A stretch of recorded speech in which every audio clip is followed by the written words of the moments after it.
This is Hidden Killers Week in Review. A look back at the most prolific stories of the week. This is Hidden Killers with Tony Bruschi. Here now, Tony Bruschi. Well, they cast Bryan Kohberger before the families were even asked if the story was theirs to give. Let's not pretend we're shocked by any of this. Actor Miles Murray is officially announced as the lead in Lifetime's upcoming dramatization of the Idaho student murders. The film, part of their long-running Ripped from the Headlines franchise. It's already in pre-production. I'm kind of surprised they didn't release this sooner. A lot of people are, feigning shock that it's, how could they do this so soon? I mean, there's cases where literally the case is still going on, like the trial is still actively in court, and they got the movie out. Why? Because it's Lifetime. That's your answer. There's nothing more beyond it. It's Lifetime. They're there to make money, and they don't have to ask anyone's permission. Don't like it? Well, then I guess there's work with the legislature that one would have to do to prevent these sort of things from happening. But look, this is how it works. Right, wrong, whatever you want to say. You may even like these ripped from the headline movies. Obviously, enough people do because they keep making them. So let's talk about what's going on here. Casting confirmed, production team set, air date likely, penciled in somewhere. The family's not part of it, not contacted, not consulted. Again, I'm not saying this is a good thing. I'm just saying let's deal with reality on reality's terms and not pretend we're shocked or offended that this is what's happening with Lifetime. Let's not pretend this movie is an unexpected movie. It's not. This is exactly what Lifetime does. This is their lane. You take a high-profile case, you put it into a script, flatten the complexities into a clean act break, and you get it on screen before anyone's even processed what's completely happened yet. It's their formula, and it works. They've done it before. They'll do it again. What makes this one feel different isn't the fact that they're doing it. It's what they have to work with. So let's talk about that, because that's the key part of this. That's what strikes me as, this will be interesting. I'm not shocked they're going to figure out a way to do it. It's just when you don't have all of the details, and no one really does, how are you gonna piece it together? That's for them to figure out. This case obviously did not go to trial. Kohberger never testified. He pled guilty.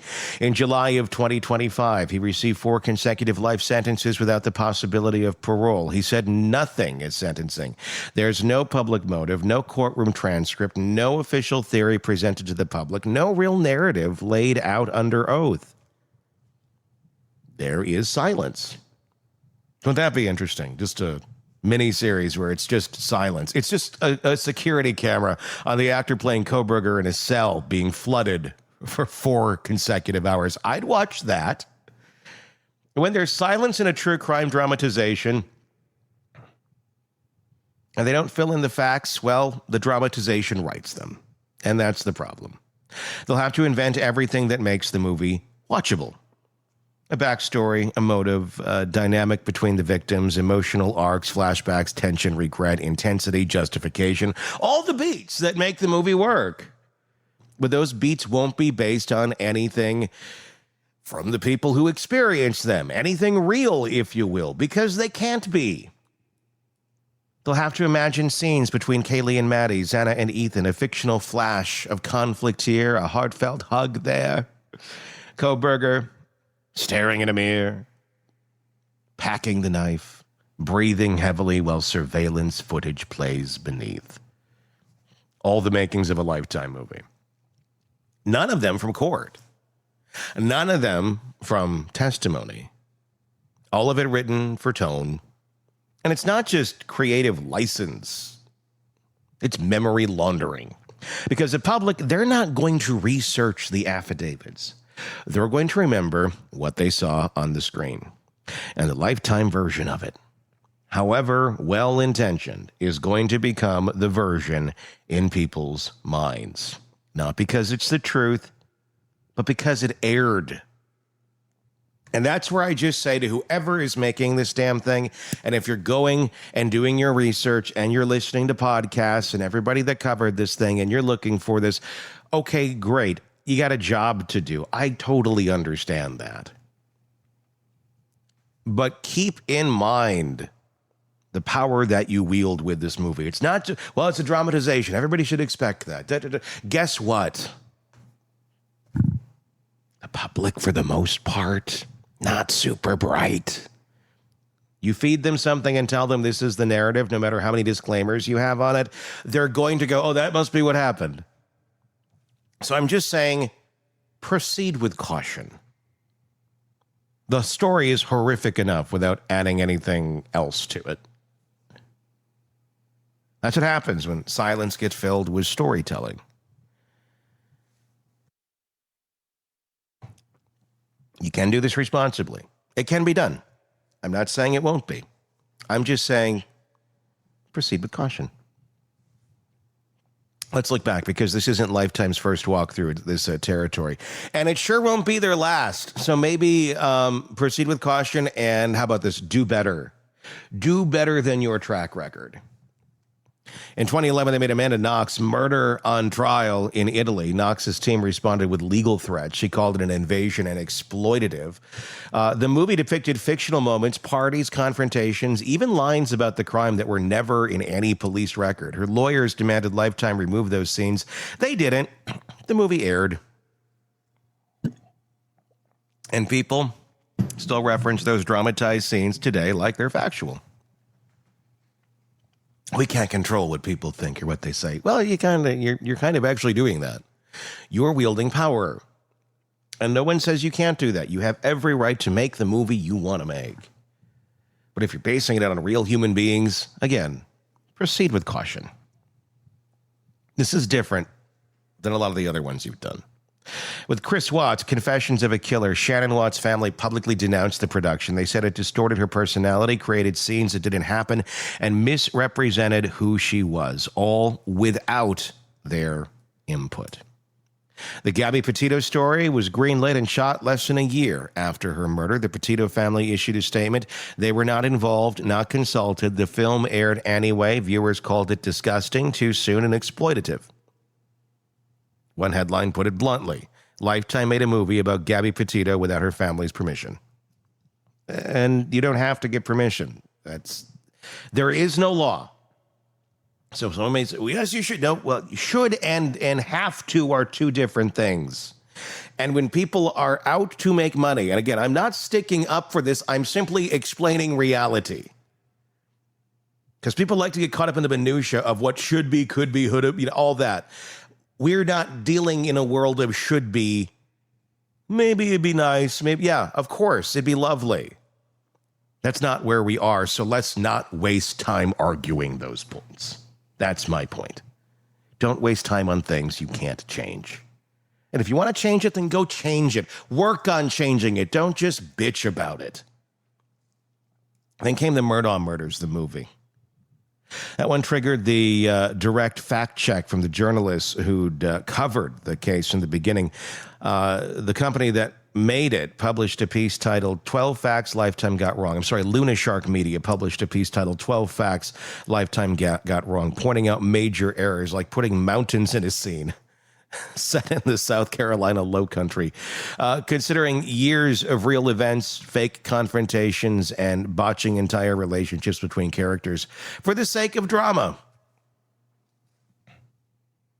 It's low-hanging fruit. These are low-budget movies. They are pumped out in a fashion that is reminiscent of fast food. If you're looking for the Ruth Chris of the movies, the fine dining, the nicer restaurant, these are not it. These are the grifter of the movies, if you will. They're there to make money.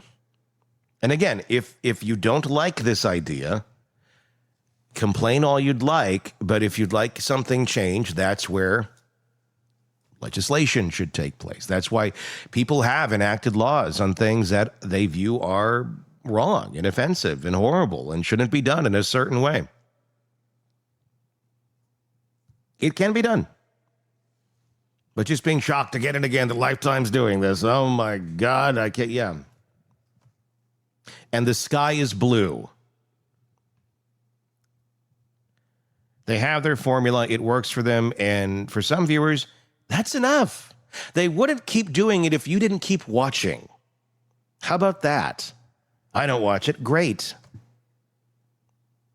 But with the Kohberger case, something does feel different here. Not because it's recent, not because it's brutal, but because there's no real narrative to dramatize. There's no testimony. There's no motive. There's only a void. And now a screenplay to fill it. Olivia Gonzalez, Kaylee's sister, said this when the news broke. It's really angering. My sisters aren't a headline. They're not a Lifetime movie. Look, Olivia, I agree with her 100%. And as well spoken as she was in the Kohberger trial, if you're looking for someone to be a hero for this cause, if you truly want these sort of things to change or not allow this to happen the way it does, she'd be a lovely one to speak about it, would she not? She can tear some shit up. Like Bryan Kohberger in court. She said the family wasn't given notice. No one reached out. They found out the same way the public did from a news story announcing the cast. And that cast now includes someone pretending to be the man who murdered their daughter. Not even a trial had a chance to shape the story, but now a network will. We knew it would happen. They'll give Kohberger scenes, lines, internal monologues, maybe even a redemptive moment. Let's hope not. Some breathy, imagined emotional breakdown before the murders. Couldn't you see it? He's like in a Jack in the Box parking lot. Should I do this? Should I? Yes, I should. And then like Satan's voice comes through, and then he looks out the window, and suddenly he's in Amityville in some way, shape, or form, and he's looking at the windows. That seems like a Lifetime movie. They somehow are a crossover into the next Lifetime movie they're making, and like Bobby Brown comes and knocks on the window. Hey, yo, man, you seen my brothers from New Edition in there? No. Oh, we got a new Lifetime movie coming out next week because it's cross promotion. And I put nothing past Lifetime. It's like, this doesn't seem to be part of the story. Why is New Edition knocking on Bryan Kohberger's window at a Jack in the Box before he performs the murders? I don't think that was in the police report. Well, it's Lifetime. Oh, well, it's Lifetime. Well, then, I guess. All fiction, but fiction that will look and feel real to the average viewer. That's how public memory gets distorted. So should we be mad at Lifetime for any of this? Or should we be mad at ourselves? Should we be mad at society? Should we be mad that we surround ourselves and we're okay? And we don't call out the idiocracy around us and people's extremely low IQ and people's extremely low attention spans and people's extremely absolute horrid ability to problem solve and think beyond directly what is sitting in front of them. That's a people problem. That's not a Lifetime problem. Lifetime is there to make money. Lifetime is there to provide entertainment for the people who want to consume it. And if people are that stupid and they don't look into things any deeper than the actual surface of what Lifetime tells and think it's fact, well, that again is a people problem. Well, Lifetime shouldn't confuse people. People should educate themselves. How about that? How about people take a little agency? It's not hard. I do it every day. You look. We have more ways than ever to be informed on anything and everything we want in ways we never thought imaginable. As a society, we choose not to do it. So who needs to look out for whom? Lifetime for the people or people for themselves?